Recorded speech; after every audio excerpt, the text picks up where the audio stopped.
नमस्कार दोस्तों, स्वागत है आप सभी का आपके अपने YouTube चैनल वर्दी क्लासेज में। तो आज के इस क्लास में हम लोग देखेंगे जैन धर्म। तो चलिए शुरू करते हैं। सबसे पहले हम लोग जानेंगे कि जो जैन धर्म था उसके प्रथम तीर्थंकर कौन थे। प्रथम तीर्थंकर कहिए या जैन धर्म के संस्थापक कहिए, ठीक है। तो यहाँ पे अगर हम बात करें कि ऋषभ देव जो थे वह प्रथम जैन तीर्थंकर थे, जिनका उल्लेख कहाँ मिलता है, ऋग्वेद में मिलता है, ठीक है। इंपॉर्टेंट करिएगा, इनका उल्लेख कहाँ मिलता है, ऋग्वेद में मिलता है। और एक बात और जानिएगा, ये जैन धर्म के संस्थापक भी थे, लेकिन महावीर स्वामी जी की जब बात आती है तो वह जैन धर्म के वास्तविक संस्थापक थे। जैन धर्म के संस्थापक पूछे तो ऋषभ देव थे, लेकिन जैन धर्म के वास्तविक संस्थापक की बात करें तो महावीर स्वामी होंगे। चलिए अब आगे देखें। जो इम्पोर्टेंट टोटल 24 जैन तीर्थंकर हुए थे, जिसमें से इम्पोर्टेंट आपको ध्यान रखना है, एक ध्यान रखना है आपको, नेमिनाथ या अरिष्ट नेमी, यह आपके 22वें जैन तीर्थंकर थे। जैन धर्म की मान्यता के अनुसार ये वासुदेव के निकट संबंधी थे, ठीक है, इसलिए इनके बारे में पूछ लेता है। और अगला जानिएगा 23वें के बारे में। पार्श्वनाथ जैन धर्म के 23वें तीर्थंकर थे। इन्होंने सत्य, अहिंसा, अस्तेय मतलब चोरी न करना, तथा अपरिग्रह यानी आवश्यकता से अधिक धन के संग्रह से बचना के चातुर्याम धर्म की व्यवस्था की थी, ठीक है। तो ये तीन हो गए, पहला, 22वां, 23वां और 24वां तो हम लोग पूरा डिटेल में पढ़ेंगे।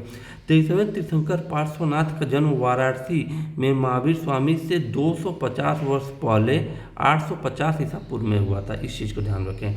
अब आते हैं वर्धमान महावीर जैन धर्म के 24वें और अंतिम तीर्थंकर थे।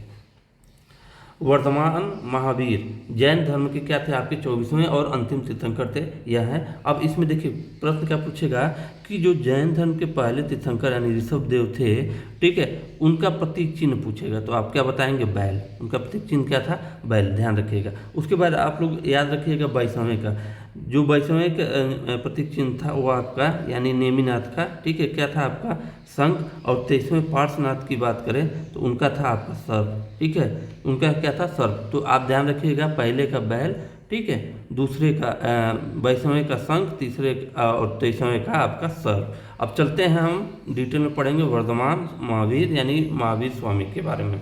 जीवनी देखें।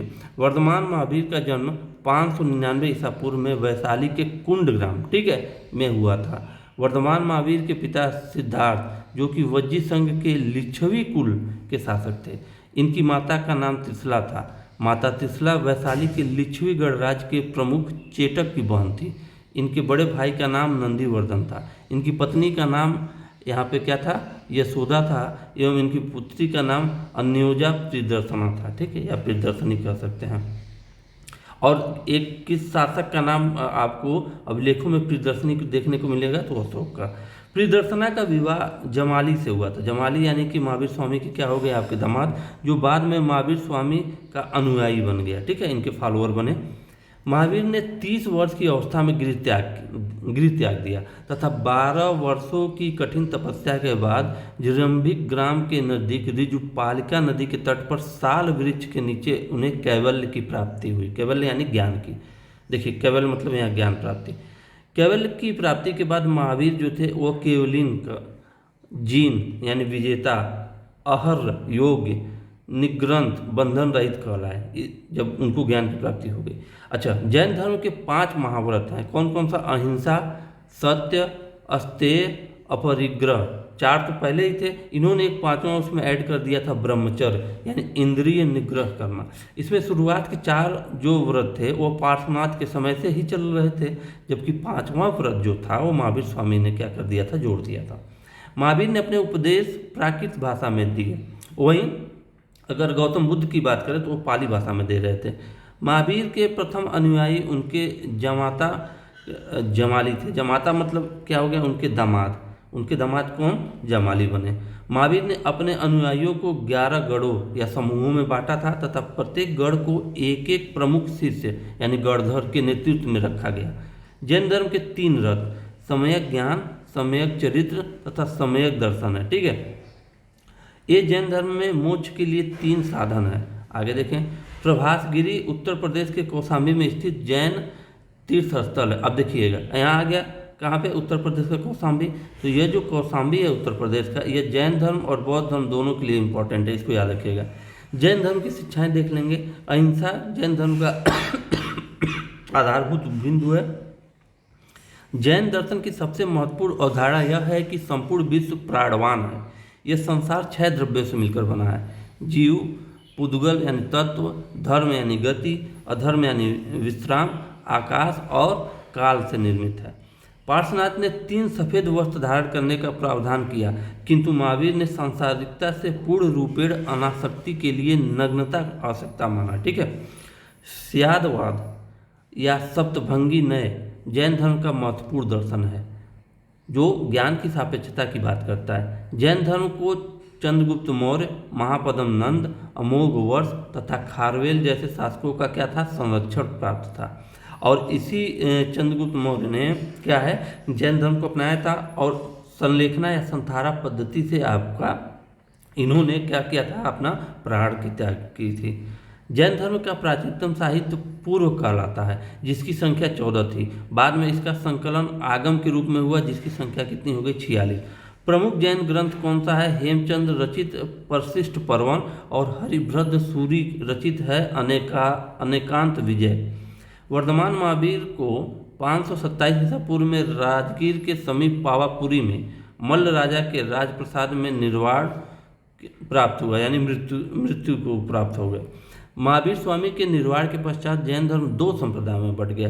एक था श्वेतांबर, जो कि सफ़ेद वस्त्र धारण करता था, और दूसरा था आपका दिगंबर, जो नग्न रहते थे, वस्त्र ही नहीं धारण करते थे। प्रथम जैन संगीति देख लेंगे। चंद्रगुप्त मौर्य के शासनकाल में लगभग 310 ईस्वी पूर्व में हुआ। और कहाँ पे हुआ था? पाटलिपुत्र में स्थूलभद्र की अध्यक्षता में संपन्न हुई थी। इसमें जैन धर्म 2 भागों श्वेतांबर और दिगंबर में विभाजित हुआ था, जो हमने ऊपर बात की।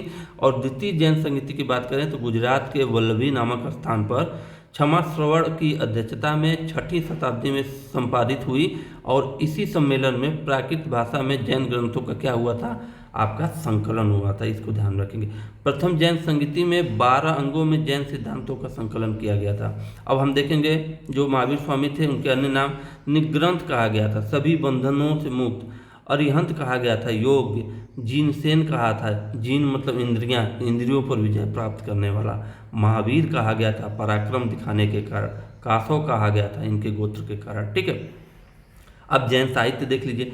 जैन के पवित्र ग्रंथ सिद्धांत या आगम कहलाते हैं। जो जैन के पवित्र ग्रंथ हैं वो सिद्धांत या आगम कहलाते हैं। इनकी भाषा प्राकृत भाषा की एक पूर्वी बोली है, जिसे अर्धमागधी कहा जाता है। भगवती सूत्र महावीर स्वामी की जीवनी है, इंपॉर्टेंट करेंगे, इसको करेंगे इंपॉर्टेंट। भगवती सूत्र महावीर स्वामी की जीवनी है, जिसके रचयिता सुधवर्मन स्वामी है। ठीक है, सुधवर्मन स्वामी है। भद्रबाहु द्वारा संस्कृत में रचित कल्प सूत्र तीर्थंकरों की जीवनी से संबंधित है। जितने भी तीर्थंकर हुए थे उनसे संबंधित है एक जो कल्प सूत्र। अच्छा, बृहत कल्प सूत्र, आचारंग सूत्र और सूत्र कृतांग आरंभिक जैन साहित्य का भाग है। जैन धर्म मुख्य रूप से क्षत्रियों और व्यापारियों द्वारा समर्थित था। चंपा नगरी का सबसे बड़ा केंद्र चंपा नगरी था। चंपा नगरी का सबसे, ठीक है। महावीर स्वामी ने अपना प्रथम उपदेश, इंपॉर्टेंट करेंगे, प्रथम उपदेश राजगीर में पाली भाषा में दिया। राजगीर कहाँ है? आपका बिहार में। जैन तीर्थंकरों के 5 मंदिरों का निर्माण चंदेल शासकों ने, अब देखिएगा इसको इंपॉर्टेंट करेंगे, खजुराहो में करवाया था। इंपॉर्टेंट करेंगे, कौन करवाया था? आपका चंदेल शासकों ने। महावीर स्वामी ने प्राकृत भाषा को प्रचार का माध्यम बनाया। विष्णु पुराण तथा भागवत पुराण में ऋषभ देव का उल्लेख नारायण के अवतार के रूप में मिलता है। भद्रबाहु तथा उनके अनुयायियों को दिगंबर कहा जाता है। स्थूलभद्र तथा उनके अनुयायियों को क्या आपका श्वेतांबर कहा जाता है। और बाहुबली प्रथम जैन तीर्थंकर ऋषभ देव के पुत्र थे। ठीक है, प्रथम जैन तीर्थंकर ऋषभ देव थे और उन्हीं के पुत्र कौन थे? बाहुबली। अब आगे देखें, जो बाहुबली है गोमट की विशालकाय जैन मूर्ति श्रवणबेलगोला कर्नाटक में स्थित है। ठीक है, बाहुबली की जो मूर्ति है, और यही श्रवणबेलगोला में ही अपनी प्राण को किसने त्यागा था? आपका चंद्रगुप्त मौर्य ने। इसी मूर्ति का निर्माण गंग साम्राज्य के राजा राजमल्ल के शासनकाल में चामुंड राय नामक मंत्री ने लगभग 981 ईस्वी में कराया था। जैन धर्म का महत्वपूर्ण उत्सव महामस्तकाभिषेक प्रत्येक 12 वर्ष के अंतराल पर कर्नाटक राज्य के श्रवणबेलगोला में आयोजित किया जाता है। तो जैन धर्म से इंपॉर्टेंट जो भी फैक्ट है हमने आपको बता दिया है। आशा करता है वीडियो आप लोगों को बहुत अच्छी लगी होगी। फिर मिलेंगे अगली वीडियो में, तब तक के लिए जय हिंद जय भारत।